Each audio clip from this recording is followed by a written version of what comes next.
Hello IELTS students and spoken English learners, good morning. In this video, we are going to learn 10 common mistakes. এই 10টা common mistake করলে কিন্তু আর মানিজ্য থাকবে না। তাহলে চলো স্টার্ট করে দিই। Number 1, which is very common, সেটা হচ্ছে আমরা কথা বলার সময় বলি I am agree, অর্থাৎ agree আগে এই ভার্বটাকে am যোগ করি। তাহলে সঠিকটা বুঝে নিই। সঠিকভাবে আমাদেরকে বলতে হবে I agree। কেন I agree বলবো am যোগ করতে পারবো না? That's because agree হচ্ছে main verb. Eat যেমন একটা মেইন ভার্ব, ওয়াক যেমন একটা মেইন ভার্ব, এরকম অ্যাগ্রি হচ্ছে একটা main verb, it's not an adjective. তাহলে আমি কি বলবো যে আই অ্যাম ইট রাইস, সেটা কি সম্ভব? সেটা যদি সম্ভব না হয় তাহলে আই অ্যাম অ্যাগ্রিও সেটাও সম্ভব হচ্ছে না। তাহলে সিম্পলি আমরা বলবো আই এগ্রি। তো আমরা বলতে পারি I agreed with my parents, I will agree with you, I will agree with everyone. তাহলে এক্ষেত্রে আমরা কখনোই অ্যাম, ইজ আর এগুলো নিয়ে আসতে পারবো না, এটা কিন্তু মাথায় রাখতে হবে। Number 2, it's depend. সবাই এই মিস্টেকটা মোটামুটি করে, অ্যাটলিস্ট 99% স্টুডেন্টের ক্ষেত্রেই দেখি বিগিনার লেভেলে এই মিস্টেকটা করে থাকেন। ইটস ডিপেন্ড না, কেন না? কারণটা হচ্ছে ডিপেন্ডও যথারীতি একটা মেইন ভার্ব।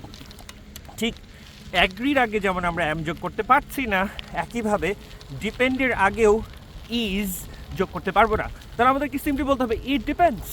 তাহলে একটা সেন্টেন্স আমরা বলতে পারি যে he depends on his father's income. ঠিক যথারীতি ইটও হচ্ছে থার্ড পারসন সিঙ্গুলার, এই জন্য আমরা বলবো ইট ডিপেন্ডস।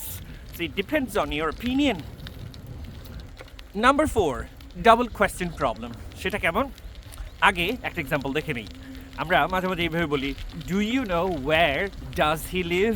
লক্ষ্য করুন, do you know where does he live. আপনি দুইটা অংশেই কোয়েশ্চেন সেন্টেন্স করেছেন বা ইন্টারোগেটিভ সেন্টেন্স করেছেন, ভুল হয়ে গেছে। তাহলে নিয়মটা কি? নিয়মটা হচ্ছে প্রথম অংশে ইন্টারোগেটিভ বা কোয়েশ্চেন সেন্টেন্স স্ট্রাকচার আসবে, পরের অংশে অ্যাফার্মেটিভ স্ট্রাকচার আসবে। তাহলে সঠিক সেন্টেন্সটা হলো do you know where he lives. Do you know where he lives. আরেকটা example, do you know why is he crying? No. যেহেতু আমাদের পরের অংশে অ্যাফার্মেটিভ করতে হবে, তাহলে বলতে হবে do you know why he is crying. Number 5, double negative problem. সেটা কেমন? চলুন আগে একটা এক্সাম্পল দেখে নেই। I have not done nothing. ভুল হয়ে গেছে, আপনি দুইটা নেগেটিভ করেছেন। হয় আপনাকে বলতে হবে আই হ্যাভ ডান নাথিং, অথবা আই হ্যাভ নট, অথবা আই হ্যাভেন্ট ডান এনিথিং। মাথায় রাখতে হবে এটা। তাহলে প্রথম অংশে নেগেটিভ করলে পরের অংশে নাথিং আনা যাবে না, পরের অংশে এনিথিং আনতে হবে। আই হ্যাভেন্ট ডান এনিথিং, অথবা আই হ্যাভ ডান নাথিং। এরকম আরেকটা example, I didn't meet anybody, not I didn't meet nobody. Number 6, double future problem. সেটা কেমন? আমরা এভাবে বলি যে I will call you when I will arrive. ভুল হয়ে গেছে, আমাদেরকে বলতে হবে I will call you when I arrive. তাহলে নিয়মটা কি?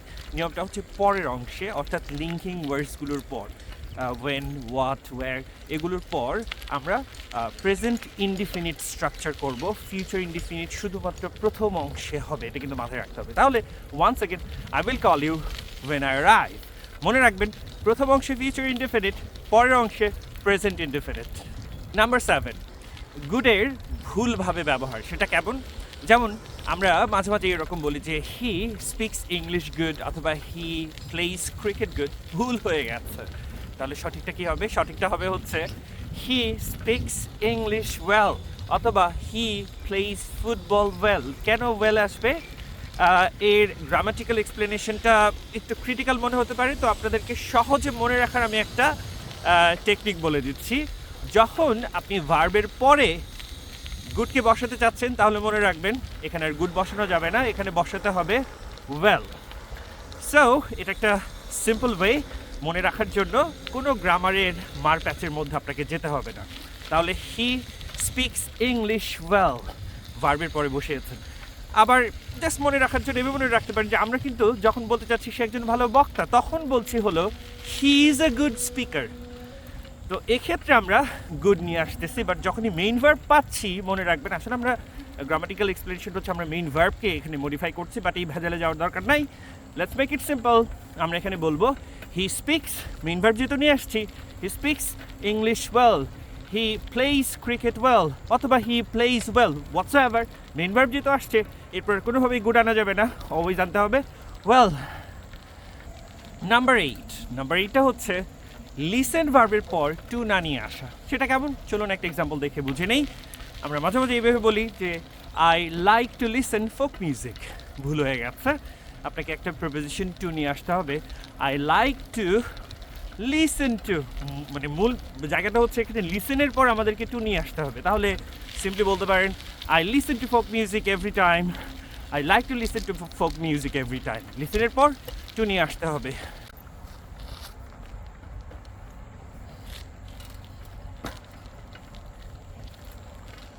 নাম্বার 9, হি উইল সাকসেস, ভুল হয়ে গেছে। তাহলে সঠিক সেন্টেন্সটা হবে হি উইল সাকসিড। কেন? সাকসেস হচ্ছে নাউন ফর্ম, কিন্তু আপনি তো এখানে বোঝাতে চাচ্ছেন ভার্ব, মানে সে সফল হবে। সফল হওয়ার ইংরেজি হচ্ছে সাকসিড, যেটা হচ্ছে ভার্ব। আর সাকসেস হচ্ছে নাউন ফর্ম, যার অর্থ হচ্ছে সাফল্য। তাহলে সে সফল হবে হি উইল সাকসিড, অথবা বলতে পারেন he will be successful, but he will success, no, that's a mistake.